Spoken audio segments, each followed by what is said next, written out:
Bonjour tout le monde, bon matin, bonjour. Et non, je me suis pas trompée de journée, on est jeudi aujourd'hui. On sait qu'on a les rendez-vous, la plupart du temps le dimanche matin à 11:00. Il est à peu près la même heure, sauf que nous sommes jeudi et je reviens aujourd'hui, d'une part en direct avec vous, heu, parce que vous êtes plusieurs à m'avoir parlé de l'histoire que j'ai racontée dimanche dernier concernant l'aquarium, les poissons et cetera et comme vous savez, on a expérimenté des petites distorsions, au niveau du son, au niveau des images également. Alors, je voulais d'une part m'assurer que tout était redevenu à la normale. Je pense que oui, je l'espère en tout cas et en même temps, ben, je voulais vous raconter la fameuse histoire parce que, comme je vous dis, plusieurs ont voulu l'entendre, l'écouter, finalement, ben, elles l'ont pas entendu comme elles voulaient. Donc, simplement pour vous remettre, en perspective, vous vous souvenez que cette histoire, elle était en lien, en fait, avec, ce qui s'est passé il y a à peu près, je dirais 3-4 ans de ça, au moment où il y avait quand même plusieurs attentats un peu partout, bonjour tout le monde, des attentats un peu partout, donc en France, entre autres et en Belgique, mais il y avait eu également une fusillade à Ottawa et ce qu'on avait observé, c'est que même s'il y avait des gens, au pouvoir et évidemment l'opposition, ben, tout à coup, cette journée-là, tout le monde était devenu des amis parce qu'évidemment, leur vie était en danger et qu'ils avaient même mis leur confiance dans les gardes de sécurité, parce qu'ils étaient ceux qui pouvaient, entre guillemets, «les protéger» ou du moins sortir de cette impasse-là. Puis si on se rappelle qu'on sait comme pas trop comment ça s'est terminé, on n'en a pas vraiment entendu parler. C'était comme un incident qui est resté anodin.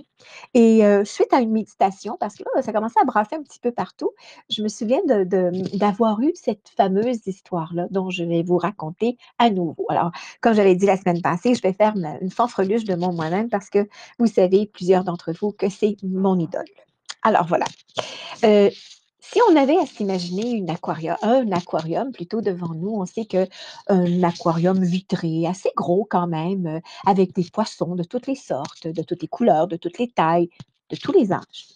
Et chacun nage paisiblement comme il peut.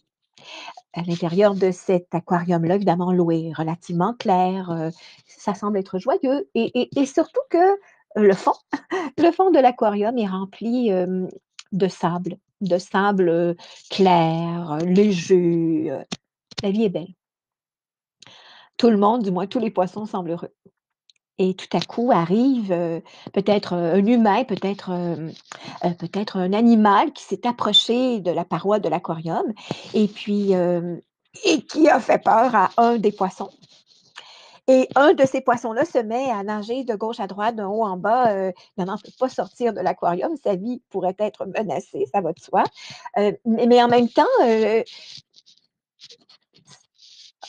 tout simplement un effet d'entraînement sur les autres poissons.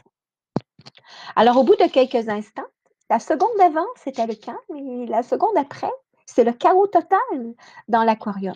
Alors, vous voyez l'image, évidemment, que tous les poissons s'en vont d'un côté et de l'autre, sont à bout de souffle, évidemment, paniquent carrément. Et quand on panique, on sait, on dirait qu'on perd une certaine forme d'intelligence. On ne sait plus quoi faire. Et là, vous voyez l'histoire, l'image qui arrive où le fameux sable qui était tout doux, tranquille, commence à monter à la surface et même, amène, un brouillard, en fait, l'eau brouillée, puisqu'il y a plein de particules de sable, à l'intérieur de l'eau et ouf, on sait comme pas trop ce qu'on s'en va, quoi. Du moins les poissons ne savent pas nécessairement et on peut partir, continuer comme ça longtemps, mais vous vous souvenez que si les poissons continuent à s'en aller d'un bord et de l'autre, il est possible qu'ils se mettent à non seulement paniquer, mais puis avoir d'énergie et puis de souffle, à bout de souffle. Alors peut-être que c'est un des poissons ou peut-être le même qui a paniqué puis qui dit: «Ben, finalement, il faut que je fasse quelque chose parce que je vais mourir asphyxié», qui se met à respirer. Ben, évidemment, il ne peut pas respirer par le nez, lui, mais il respire par les branchies et évidemment, peut-être avec une bouche, qui s'ouvre et qui se ferme. Mais tranquillement, il se calme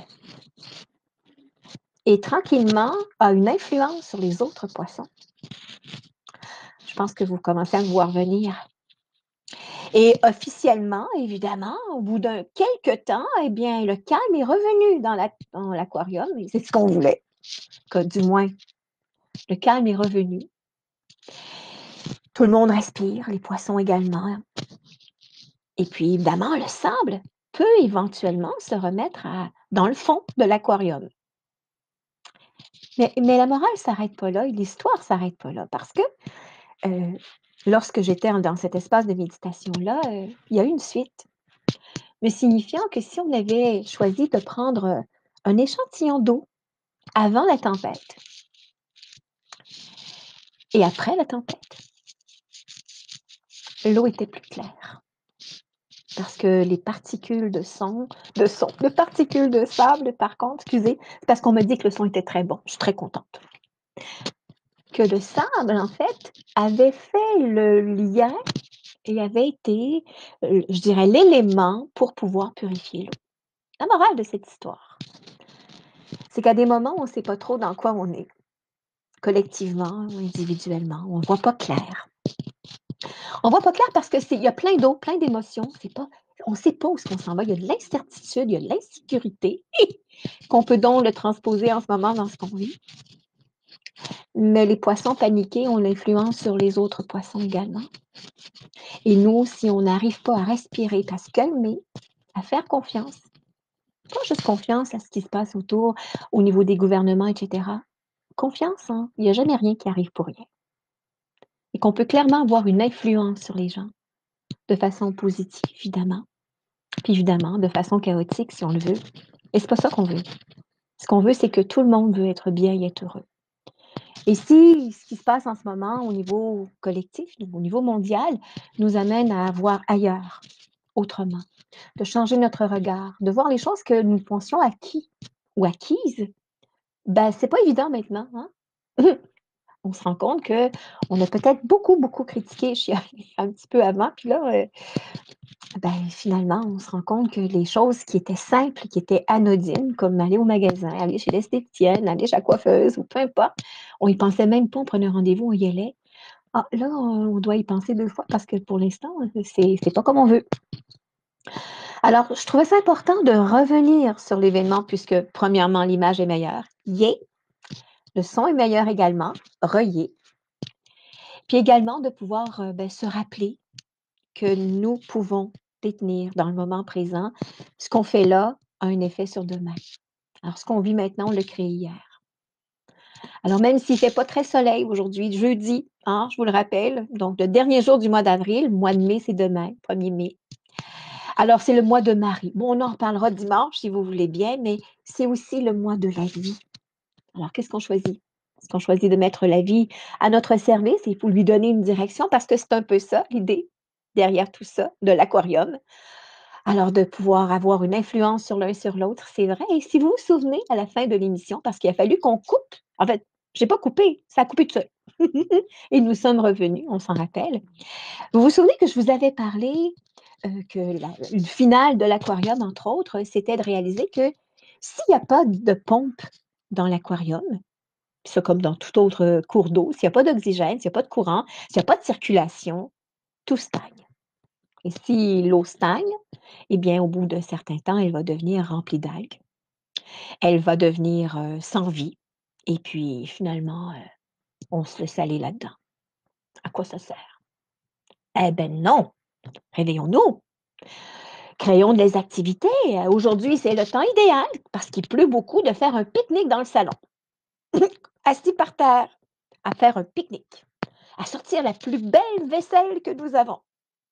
Et quelqu'un dira, mais oui, si tout à coup qu'on le brise, ben on le brisera. On achètera d'autres. Ou on aura d'autres. Ce qui est important, c'est oser mettre un petit peu de folie, un petit peu de joie également dans votre vie. Et vous allez voir que vous allez être comme le poisson heureux, avec une bouche ouverte, remplie de sourires et de joie, et vous aurez une influence sur les autres. C'est ce que je nous souhaite. C'est ce que je nous souhaite. Alors, en attendant, je mets fin à cette petite capsule en vous remerciant de votre présence. Je vois que vous êtes plusieurs. Alors, merci Manon, merci Anita, merci Sylvie. Merci Linda, merci Louise, merci Sylvie. Donc vous serez probablement plus nombreux également à le réécouter en différé. C'était pas prévu, je l'avais pas mis à l'avance, mais une petite partie de moi qui disait: «Ah ben oui, on va revivre une expérience heureuse». Évidemment, c'est pas la même que dimanche dernier, mais nous aurons un autre rendez-vous évidemment dimanche prochain. Donc le 3 mai, hein, dès 11 heures et puis, ça nous fera plaisir de se retrouver ensemble parce que vous me dites beaucoup que ça vous fait plaisir.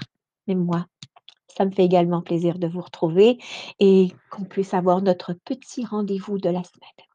Sur ce, je vous embrasse et puis je vous souhaite une belle journée lumineuse. Prenez soin de vous et rappelez-vous, souriez au niveau de votre bouche, mais mettez un sourire dans votre cœur. Je vous embrasse, je vous aime et puis je vous souhaite une belle journée. À bientôt.